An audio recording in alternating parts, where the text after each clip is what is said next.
Welcome to Michigan Out of Doors. I'm Jenny Olson, and I am sitting in an ice cave in the UP right now. It's gorgeous up here. We're going to take you on a trip this week to show you what it's all about up here, and we've got some other fun stuff for you this week too. Well, Jenny, we are pretty excited for your ice cave story up there from the Upper Peninsula. That looks like some really neat footage. But before we do that, we are going to tag along with some coyote hunters in the southern mid-Michigan area. Now, this is one of the tougher hunts that we try to tape every year. Coyote hunting with big dogs, that is very tough to do, and it's hard to get the camera in the right spot. But Gabe Van Wormer was actually able to do that a few weeks back. You won't want to miss that story. And then we're going to end this week's show with you, the viewer. We've got a great bragging board segment for you from you, the viewer, from all around this great state of Michigan. You stay tuned. There's lots of good stuff on this week's show. I'm Jimmy Gretzinger, and it's time for Michigan Out of Doors. From the first spring rains to the soft summer breeze, dancing on the pine forest floor, the autumn colors catch your eyes. Here come the crystal winter skies. It's Michigan, Michigan out of doors. Someday our children all will see this is their finest legacy, the wonder and the love of Michigan. As the wind comes whispering through the trees, the sweet smell of nature's in the air. From the Great Lakes to the quiet stream, shining like a sportsman's dream, it's the love of Michigan we all share. Michigan Out of Doors is presented by Greenstone Farm Credit Services, making recreational land ownership possible across Michigan and northeast Wisconsin. Begin your land financing journey at one of Greenstone's 37 locations or visit greenstonefcs.com. By Meijer, a destination for hunting, fishing, and camping. From bug spray and tents to GPS and gas, Meijer has nearly everything you need to take on nature and get you there. Meijer. By Zimmer Roofing and Construction in Port Huron, featuring Duralast roofing systems made in Michigan. Zimmer Roofing and Construction provides installation, maintenance, service, and repair, serving commercial and residential clients on the web at zimmerroofing.com. By Country Smokehouse, offering a variety of meat products. Country Smokehouse is located 3 miles south of I-69 on M53, just south of Imlay City. Country Smokehouse is a meat processor, a butcher, and a destination for sportsmen. Right now I'm watching a coyote chase with dogs here on my GPS. That's what we're doing this week. It's going to be a great segment. Stay tuned. This hunt started out in the northeast Lower Peninsula on the Smith family's annual hound hunting weekend. These guys live in southern Michigan but travel north to their cabin each year in search of coyotes, bobcat, and snowshoe hare. Starting each morning well before the break of dawn, dogs are loaded up and it's on to the roads to check for tracks. It's not uncommon for there to be 5 or more trucks on the local back roads looking for fresh sets of predator tracks from the night before. Their hope is to find a hot bobcat track, but the deep snow has really limited their movement this winter. If a cat track isn't found, they'll start the dogs on a coyote track. We'll pick up some shells. We're gonna dump on this coyote track right here. Looks pretty good, pretty big too. We got a really hot coyote track right here. We're gonna get some dogs out and see if we can't get her going. Gonna try our puppy. He's not quite 2 years old yet. Champ here and see what he thinks of it.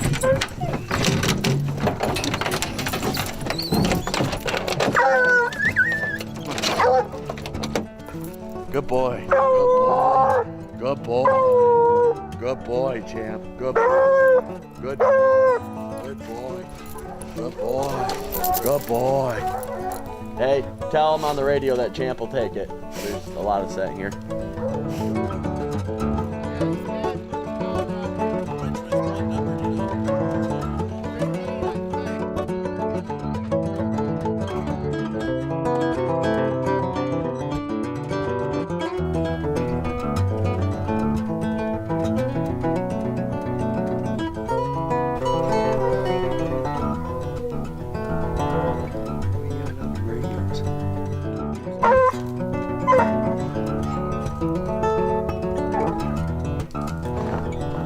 Once the dogs got the coyote jumped and running, it was time to take to the woods. In the deep snow, a coyote will often circle around an area several times so it doesn't have to break a new trail through the powder.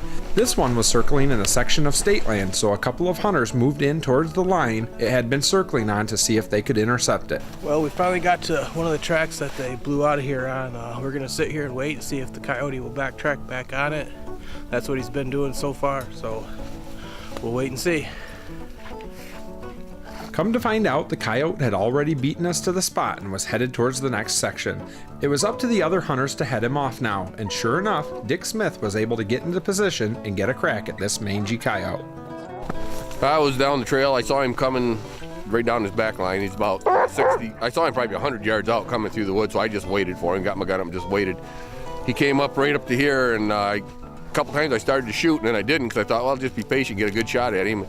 He kind of angled a little bit away from me, so I let him have it, and I hit him, and he humped up, and I grabbed him right here. He didn't go anywhere past that. But great run. The pups did a great job. We have all young dogs here today. We don't have any seasoned dogs. They're home with my brother Jason, and so for young puppies, I'm really impressed with what we saw today. And that's kind of what today was about, was getting out the young dogs and seeing what they do. So we're real happy with that.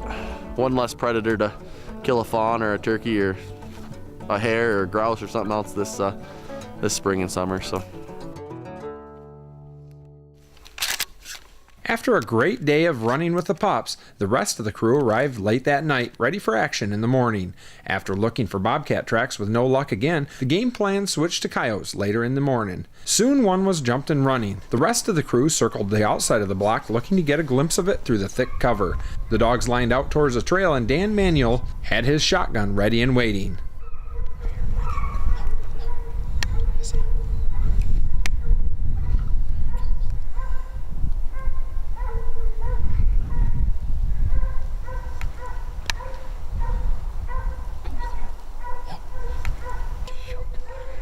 I didn't want to shoot. I don't know if you can see it.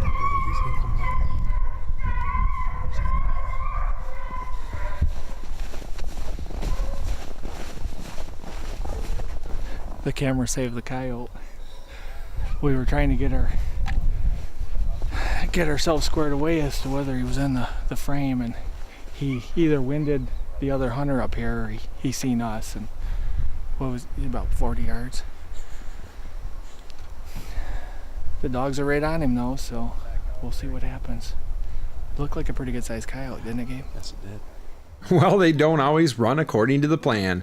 With the deep snow this winter, the predators can really do some damage to game animals. Deer yards are a favorite haunt for coyotes when the deer can't move freely. They can also be a problem around the farms in southern Michigan. Hunting them with dogs can seem pretty simple, but it takes many hours of dedication to train the dogs, get permission from private landowners, wait for good running conditions, and even then there's no guarantee the coyotes will run close enough for a shot from a hunter. They live their lives in these woods and use every bit of their cunning ability to elude the dogs. It's a lot like rabbit hunting. You have to be in the right position at the right time to even see the coyote.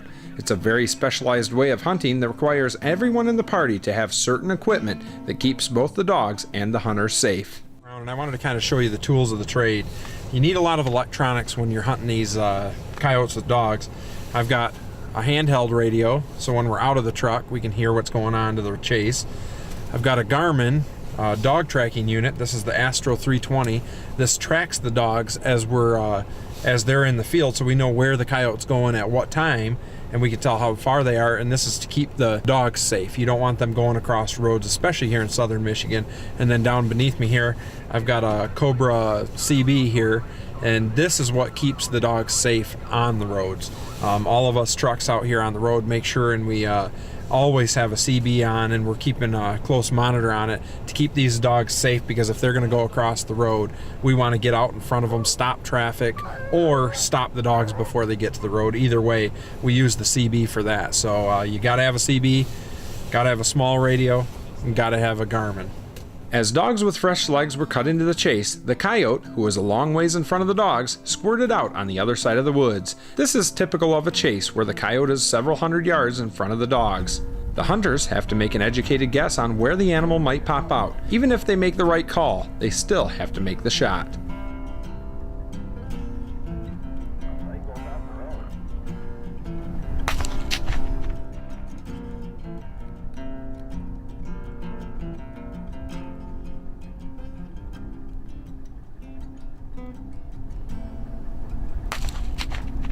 Yeah, we have a coyote out here in the field. We have Mags, Champ, and Booty running it, and I don't know if we got video of it in this field or not, but we saw the coyote, got a couple shots out here, and we're trying to straighten it out right now. The dogs took it back in this woodlot, and we're hoping to catch him in this woodlot and get him killed. So it looked like a big male coyote. We couldn't quite tell exactly what it was, but I mean, the bigger coyote, so. There he is. I can see him.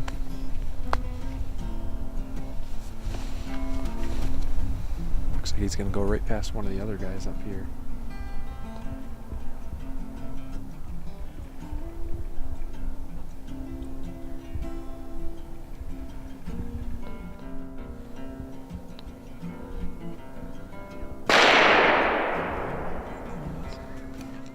The coyote had gotten by one of the other hunters and was now heading up towards me. Unfortunately, it wasn't going to be an easy shot.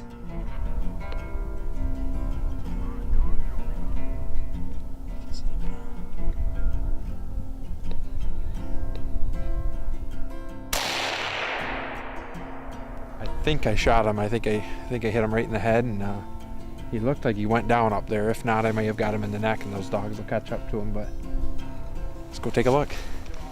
The dogs got to the coyote about the same time I did, a fine reward for all their hard work. Up till now, there was 4 coyotes spotted in this section and only 1 on the ground. Before I got back to the truck, another one was jumped, and it turned out to be headed right in our direction.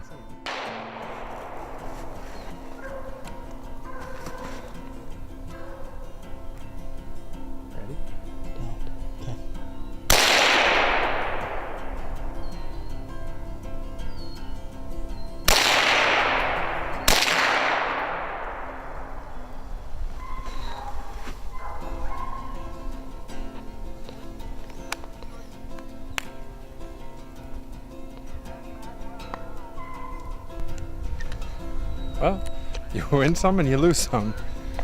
That one sent a few warning shots over his bow. That was a tough shot. He was running through the woods, but I don't think I touched him. Nate up here took some shots, then I took some shots, and on went the coyote. It's not as easy as it looks. As the saying goes, better than being in the office. I had a great time hunting with the Smith group. There's nothing better than hunting with good friends, good hounds, and seeing some wildlife here in northern Michigan.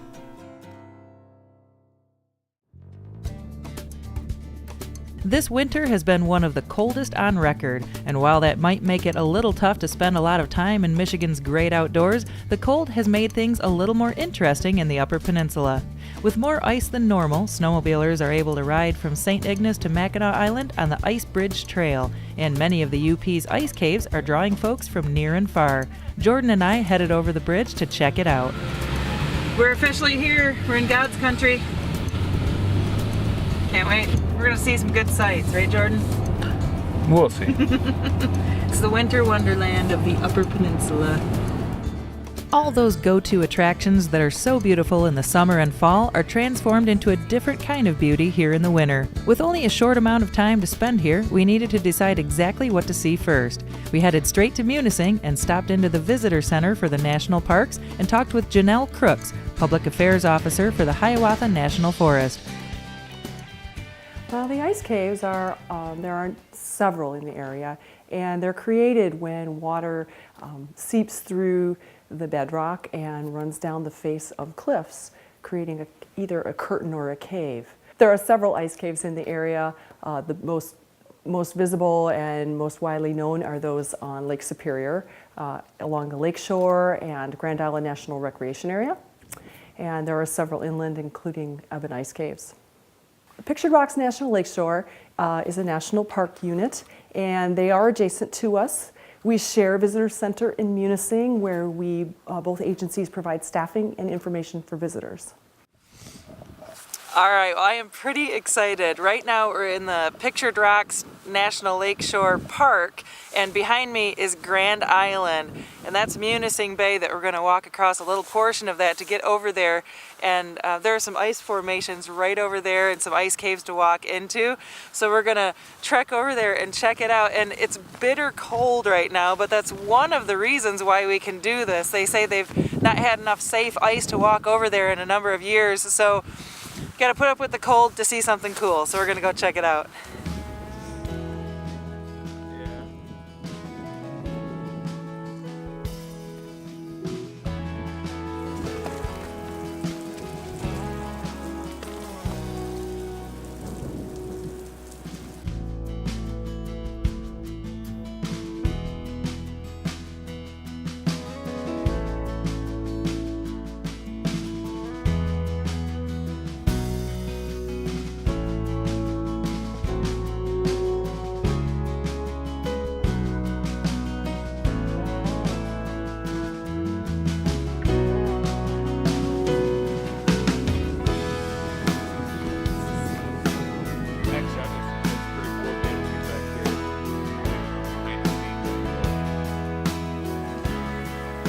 This is incredible.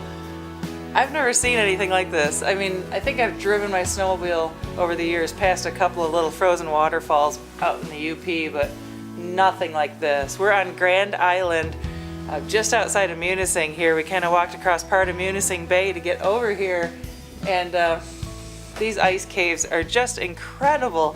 And one of the cool things about this year, as cold as it's been, is that people are able to walk across the ice and just get here on foot. Even if you don't have a snowmobile, you can come over here and enjoy this. And we've already passed a few groups of people out here in the middle of the week doing this, and today the wind chill is 25 below. So people aren't afraid to get out here. I think the Yoopers are a hardier bunch for sure, but this is awesome, so beautiful.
What a truly breathtaking experience to see these ice formations up close. This is just one little section of the ice caves on Grand Island, and we could have spent all day here. After taking it all in, we made the trek back to the mainland and met up with Janelle once again for a little road trip through part of the Hiawatha National Forest. The National Forest offers a lot of recreation opportunities. In the winter, people come to cross-country ski, snowshoe, they go ice fishing, they'll stay in our rental cabins, go snowmobiling, or some combination of those things. Well, we're out here in the Hiawatha National Forest, and we're about to go in and check out a cabin that's a rental cabin out here in the middle of nowhere. It's supposed to be pretty sweet with a beautiful view, so we're gonna hike in there and check that out. Now, I know it looks beautiful. It is a gorgeous day, but it's -8 degrees right now, so we're kind of bundled up for this trek in there. Excited to see what's going on. Tom's Lake Cabin is one of our 2 rental cabins on the mainland, and it's a lovely rustic cabin that's relatively easy to access. In the summer, you can drive right up to it, and in the winter, you can park and snowmobile into it, or you can walk about 100 meters. It's a great place for a little family retreat. 8 people can stay there for a reasonable rate. and enjoy fishing right out the front door. And you're within easy access of trails for hiking, horseback riding, all sorts of recreation activities. The cabins out here in the National Forest are used by anyone looking for a different experience. Janelle says cabins like this are available all across the country and can be reserved through the Forest Service.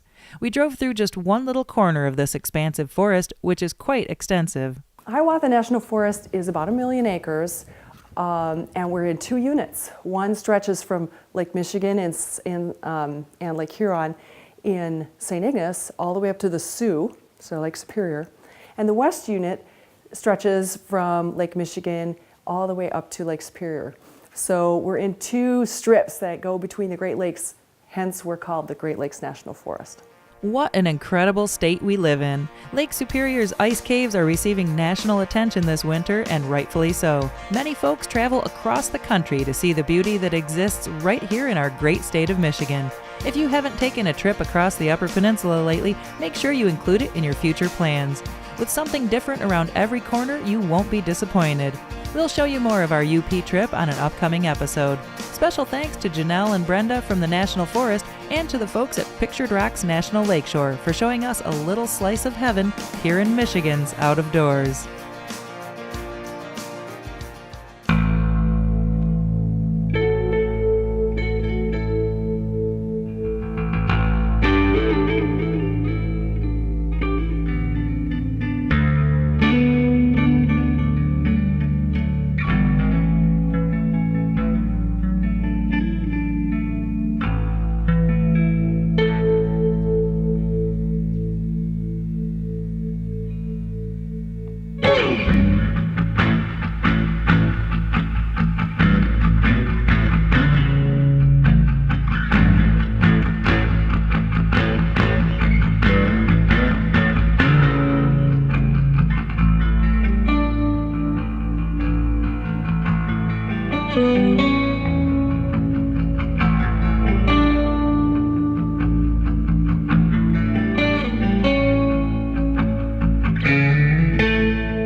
Well, hey everybody, thank you so much for watching Michigan Out of Doors this week. A couple quick things before we go. Special thanks to everyone that was a part of Big Buck Night West last week in Grand Rapids. Lots of fun, lots of big deer, and lots of big stories.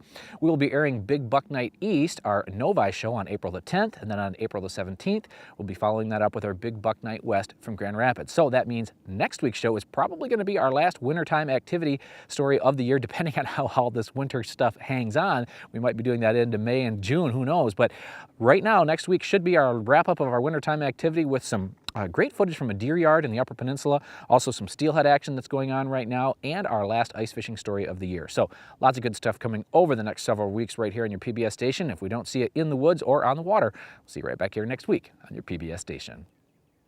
Michigan Out of Doors is presented by Showspan, producing consumer shows that include the ultimate sports show in Grand Rapids.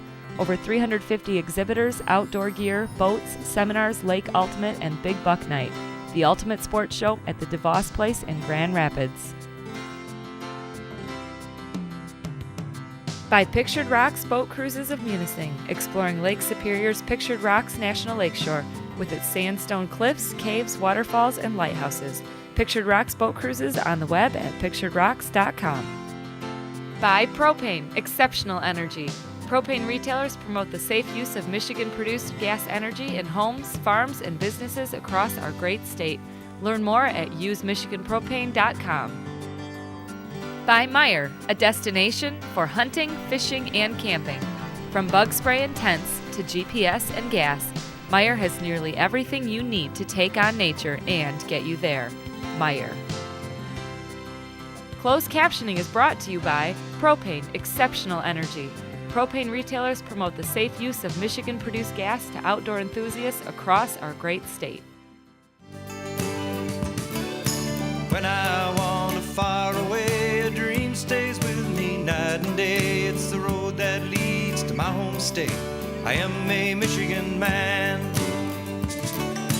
Changing seasons paint the scene like rainbow trout in a hidden stream. The white-tailed deer in the tall pine trees. I am a Michigan man. I am a Michigan man. Ask where I'm from and I'll show you my hands.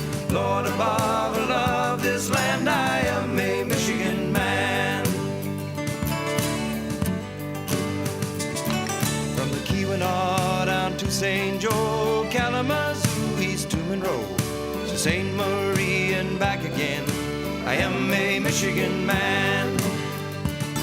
I am a Michigan man. Ask where I'm from and I'll show you my hands. Lord above, I love